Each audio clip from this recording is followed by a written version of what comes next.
Salut les collectionneurs, aujourd'hui on va tester la GX 4000 de chez Amstrad. C'est une console que vous connaissez peut-être pas parce qu'elle a fait un gros bid, elle date des années 90. C'est une console 8 bits qui est sortie très tardivement. Elle a pas du tout percé, c'était vraiment le champ du signe d'Amstrad qui est beaucoup plus connu pour ses micro-ordinateurs que pour ses consoles de jeu, forcément. C'est une console que j'ai en boîte, que j'ai acheté il y a peut-être 12 ans, je dirais, pour 50 balles à l'époque, je me rappelle. En boîte, de nos jours, ça vaut quand même pas mal plus. C'est pas non plus une fortune, parce que tout le monde ne s'arrache pas cette console. C'est vraiment, on va dire, un marché de niche. C'est vraiment pour les collectionneurs. Moi, personnellement, elle m'intéresse pas. Je vais la vendre. C'est pour ça que je vous la présente avant de m'en séparer. Comme vous pouvez le voir, le carton, il est pas en super état. Elle est clairement pas en mint. Mais elle a le mérite de fonctionner et d'avoir encore son carton, ce qui est pas souvent le cas. Allez, je la déballe et je vous montre ça. Et voilà la bête. Il faut lui reconnaître qu'elle a quand même fière allure, je trouve, pour une console de 1990.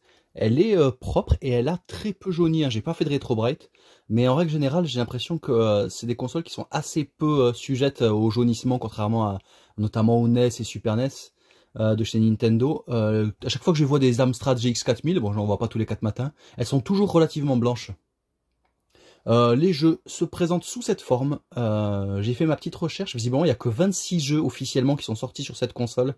Autant dire que le full set doit être malgré tout assez compliqué parce que ça a bidé. Mais il y a très peu de jeux du coup à acheter. Ça, c'est Burning Rubber. C'est le jeu qui est dans le bundle avec la console. J'en ai jamais acheté d'autres. J'en ai jamais ressenti le besoin. J'en achèterai du coup aucun autre vu que je vais vendre la console. Et voici les manettes. Alors les manettes siglées Amstrad avec le D-pad qui arrache vraiment la peau. Il est très anguleux en fait, bizarrement. Et le bouton 1 et 2, pareil, je les trouve très inconfortables. Ils sont un peu creux, mais les arêtes sont saillantes en fait. Et pareil pour la croix directionnelle, honnêtement, je m'imagine pas faire un quart de cercle avec un truc comme ça. C'est un truc à y laisser, le pouce, quoi. Donc du coup les cartouches elles se mettent dans ce port. Là on allume le petit voyant. Ici, vous voyez les ports pour les manettes, ce sont les mêmes que sur Mega Drive et Master System, et donc du coup les manettes sont compatibles. Je vous conseille donc, si jamais vous avez un jour une Amstrad GX 4000, ce qui est fort peu probable, d'utiliser des manettes Master System ou Mega Drive pour la santé de vos pouces. Et donc la deuxième manette qui est ici, qui est la même que la première. Personnellement, j'ai un souci moi avec le port principal de cette console. Je sais pas si ça se voit bien, mais il me manque deux pins. Ouais, je suis désolé, j'essaie de faire le focus. Il manque deux pins qui se sont arrachés, en fait, tout simplement. Alors, c'est des pièces qui sont pas très compliquées à trouver, comme je le disais, c'est pas du propriétaire, on en trouve également chez Sega et tout ça. Mais sauf que chez Sega, ça s'arrache pas. Donc, je pense que elle est pas d'excellente facture.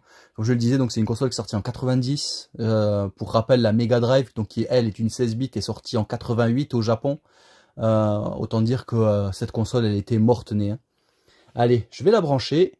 Et on va lancer Burning Rubber pour vous montrer un peu ce que ça vaut. Mais vous attendez pas à grand chose. Allez, déjà je vous laisse profiter de la musique abominable. Je vous montre le son exprès, c'est cadeau.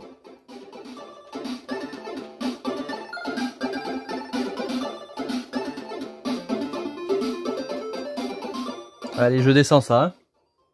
C'est une bouillie de musique.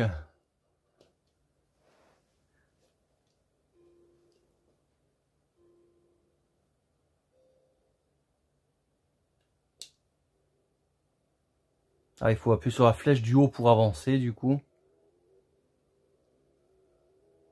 Les vitesses sont automatiques. On tourne...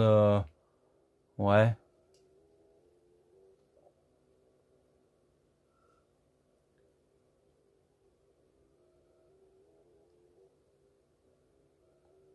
C'est extrêmement lent.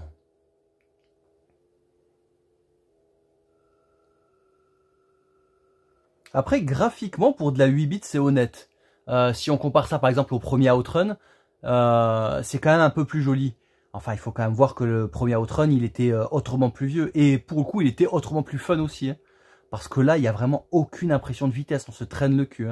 Alors, je suis désolé, je sais que là, je filme l'écran cathodique. C'est pas forcément magnifique pour vous. Mais bon, de toute façon, vous ratez pas grand-chose.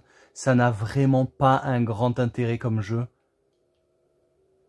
Et même là, alors que je fais pas d'écart de cercle et tout ça, je suis juste en train de jouer à un jeu de bagnole, c'est en train de me flinguer le pouce gauche. Parce que la croix directionnelle, elle est tranchante, quoi. C'est impressionnant.